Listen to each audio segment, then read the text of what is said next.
아프다. 나의 근심이여, 어떻게 위로를 받을 수 있을까? 내 마음이 병들었도다. 딸, 내 백성의 심히 먼 땅에서 부르짖는 소리로다. 여호와께서 시온에 계시지 아니한가? 그의 왕이 그 가운데 계시지 아니한가? 그들이 어찌하여 그 조각한 신상과 이방의 헛된 것들로 나를 경노하게 하였는고 하시니, 추수할 때가 지나고 여름이 다하였으나 우리는 구원을 얻지 못한다 하는도다.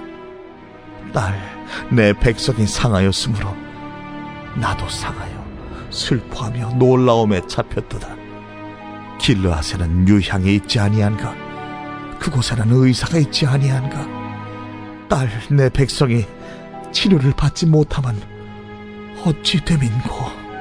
어찌하면 내 머리는 물이 되고 내 눈은 눈물 근원이 될고, 죽임을 당한 딸 내 백성을 위하여 주야로 울리로다.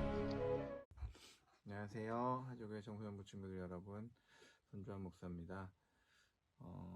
이제 이렇게 온라인으로 만난 지가 거의 한 2달이 넘은 것 같은데, 거의 3달째가 다 돼가는 것 같은데요. 아마 이제 이번 주까지만 온라인으로 만나고 다음 주부터는 토요일에 오프라인으로 만날 수 있을 것 같습니다. 기대하면서 함께 소망하면서 만날 시간들 그렇게 잘 준비했으면 좋겠습니다. 오늘은 예레미야서 8장 말씀을 중심으로 공감하는 그리스도인이라는 제목으로 말씀을 나누겠습니다. 우리가 8장 18절부터 9장 1절까지를 다뤘는데요. 보통 이제 8장 18절부터 하면 8장 끝나는 절에서 본문이 끝나야 되는데, 설교 본문이 왜 9장 1절까지 했냐면, 히브리어 성경으로 보면 8장 18절부터 9장 1절까지가 하나의 묶음으로 되어 있고, 9장 1절이 8장 23절로 되어 있습니다. 그래서 그거에 맞춰서 또 내용도 그렇게 연결이 되기 때문에 그렇게 본문을 나눴고요. 여러분들, 우리 예레미야서를 다루고 있는데, 예레미야라는 사람이 예언자였죠. 선지자 혹은 예언자라고 하는데, 예언자였던 예레미야가, 원래 예언자가 하는 역할이 뭐냐면 메신저의 역할이에요. 메신저의 역할이 뭐냐면 하나님과 백성들 사이에서 메신저의 역할을 하는 거죠. 그래서 하나님의 말씀을 백성에게 전해주고, 또 백성들의 어떤 탄식을, 기도 제목을 중보기도로 하나님께 올려드리는 그런 역할을 하는 사람이 예레미야, 예언자입니다. 예레미야는 그 역할에 굉장히 충실한 사람이었고, 그 역할에 굉장히 충실하는 내용 중에 하나가 오늘 본문에 나오는 내용입니다. 오늘 본문을 개역 개정 성경으로 읽으면 어디서 어디까지가 누가 말하는 건지를 구분하는 게 생각보다 쉽지가 않아요. 그런데 새번역 성경에는 이렇게 구분이 좀 되어서 나옵니다. 먼저 단락 구분을 좀 보면요, 8장 18절에서 19절 A 알파절까지가 예언자의 탄식이 나오고요. 그 다음에 8장 19절 A 베타절이 백성의 탄식이 나옵니다. 그리고 8장 19절 B에 하나님의 탄식, 그 다음에 8장 20절에 다시 백성의 탄식, 그 다음에 8장 21절에서 9장 1절까지가 예언자의 탄식, 이렇게 해서 하나님의 탄식을 중심으로 가운데 하나님의 탄식이 있고, 그 다음에 제일 위에 백성들의 탄식, 그 다음에 예언자의 탄식, 다음 가운데 하나님의 탄식, 다시 백성들의 탄식, 그 다음에 예언자의 탄식. 네, 제가 맞게 했나요? 예언자의 탄식, 백성들의 탄식, 하나님의 탄식, 다시 백성들의 탄식, 마지막으로 예언자의 탄식, 이렇게 해서 이런 구조로 본문이 구성되어 있습니다. 내용을 좀 살펴볼게요. 오늘 본문은 내용이 만만치가 않아서 본문을 하나하나 좀 보면서 살펴보겠습니다. 네. 8장 18절에서 19절 A 알파절에 보면 백성들이 예언자가 탄식하는 내용이 나옵니다. 나의 기쁨이 사라졌다. 나의 슬픔이 나을 길이 없고 이 가슴은 멍들었다. 저 소리 가련한 나의 백성 나의 딸이 부르짖는 소리가 먼 이국 땅에서 들려온다. 그리고 백성들이 울부짖는 소리가 나오죠. 세 번역에는 이렇게 괄호로 표시가 되어 있어요. 그래서 이제 주님께서는 시온을 떠나셨단 말인가, 시온에는 왕도 없다는 말인가 라는 내용이 나오고, 그 다음에 이제 하나님이 탄식하시는 내용이 나옵니다.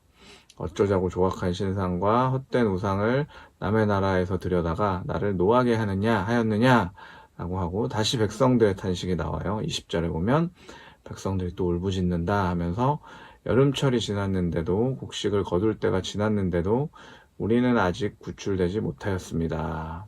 이건 이제 계절이 바뀌는 것처럼 당연하고 확실해 보이는 그런 도움이 없어졌다는 탄식이고요. 마지막으로 예언자의 긴 탄식이 나옵니다. 21절부터 9장 1절에 보면 나의 백성 나의 딸이 채찍을 맞아 상하였기 때문에 내 마음도 상처를 입는구나. 슬픔과 공포가 나를 사로잡는구나. 길라앗에는 유향이 떨어졌느냐, 그곳에는 의사가 하나도 없느냐. 어찌하여 나의 백성 나의 딸이 병이 낫지 않는 것일까. 살해된 나의 백성 나의 딸을 생각하면서 내가 낮이나 밤이나 올 수 있도록 누가 나의 머리를 물로 채워주고 나의 두 눈을 눈물샘이 되게 하여주면 좋으련만 하면서 마지막으로 예언자가 애통해하는 내용이 나옵니다.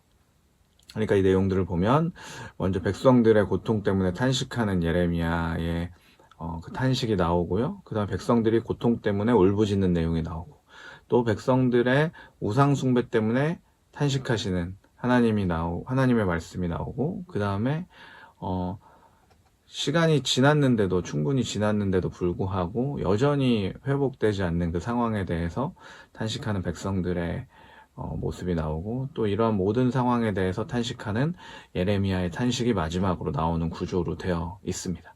그런데 이 모든 말들을 다 예레미야가 직접 이 상황들을 예레미야서 안에서 이렇게 순서대로 쭉 나열하고 있다는 거예요.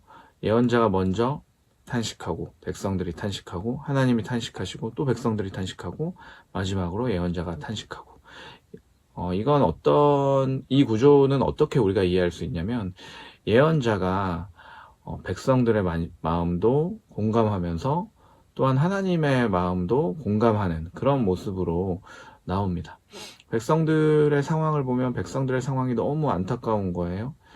그들의 상황이 여전히 어렵고, 여전히 그 당시에 살기 힘들어하는, 특히 아파하는 약자들의 모습들에 탄식하는 그런 모습들이 나오고요. 하나님께서는 쟤네들이 왜 저렇게 계속 잘못된 길로만 갈까 하는 그런 애통해하는 그 하나님의 마음이 예레미야의 마음을 통해서 고스란히 전달이 되고 있습니다. 그렇게 예레미야는 예언자로서의 그 역할을 충실히 감당하면서 하나님께도 공감하고 백성들 마음에도 공감하는 그런 공감의 영성을 보여주는 그런 신앙인의 모습을 보여주는 거죠. 이 공감이라는 덕목이 굉장히 중요합니다. 신앙인들에게 특히나 중요한 그런 덕목이 공감이라고 생각하는데요. 로마서 말씀에도 기뻐하는 자들과 함께 기뻐하고 우는 자들과 함께 울어라 하는 내용이 나오기도 하고요. 우리가 많이 부르는 복음성가 가사 중에도 아버지 하나님, 당신의 마음이 있는 곳에 나의 마음이 있기를 원합니다. 당신의 하나님의 시선이 닿는 곳에 나의 시선이 닿기를 원합니다. 하나님의 두 발이 닿는 곳에 나의 발길이 닿기를 원합니다. 이러한 복음성가 가사가 있는 것처럼 신앙인들에게 공감이라는 덕목은 굉장히 중요합니다. 그런데 우리가 많은 경우에 그냥 나를 위한 신앙, 내 생각, 내 필요, 내 어떤 목표, 내 성취 이런 것들만을 위해서, 그다음 나의 어떤 아픔, 물론 그런 것들 위해서도 우리가 신앙하는 것, 우리가 그런 것들을 위해서 기도하고 하나님의 뜻을 구하는 것 매우 매우 중요하지만, 그것보다 사실 더 중요한 것은 우리의 신앙에서 어떤 그런 사사로움의 영역에 갇히는 것이 아니라 다른 사람의 마음에, 특히 아픔 받는 자들, 고통받는 자들의 마음에 공감하는 것, 그리고 하나님의 마음을 알아서 하나님의 마음이 향하는 곳이 어디인지를 공감하는 것, 이게 굉장히 중요한 신앙의 덕목이라고 생각을 합니다. 그래서 솔로몬 왕이 하나님께 구했던 덕목도 사실은 이런 거였어요. 우리가 지혜라고 알고 있는 솔로몬이 하나님께 구했던 것을 히브리어 원어로 보면 듣는 마음, 레브쇼메야, 듣는 마음 이렇게 되어 있습니다. 열왕기상 3장 9절에 보면 누가 주의 이 많은 백성을 재판할 수 있사오리까? 듣는 마음을 종에게 주사 주의 백성을 재판하여 선악을 분별하게 하옵소서라고 기록되어 있습니다. 그러니까 지혜는 또 하나님이 그렇게 기뻐하셨던 기도의 제목은 듣는 마음, 백성들의 마음을 공감하는 것이었다는 거죠.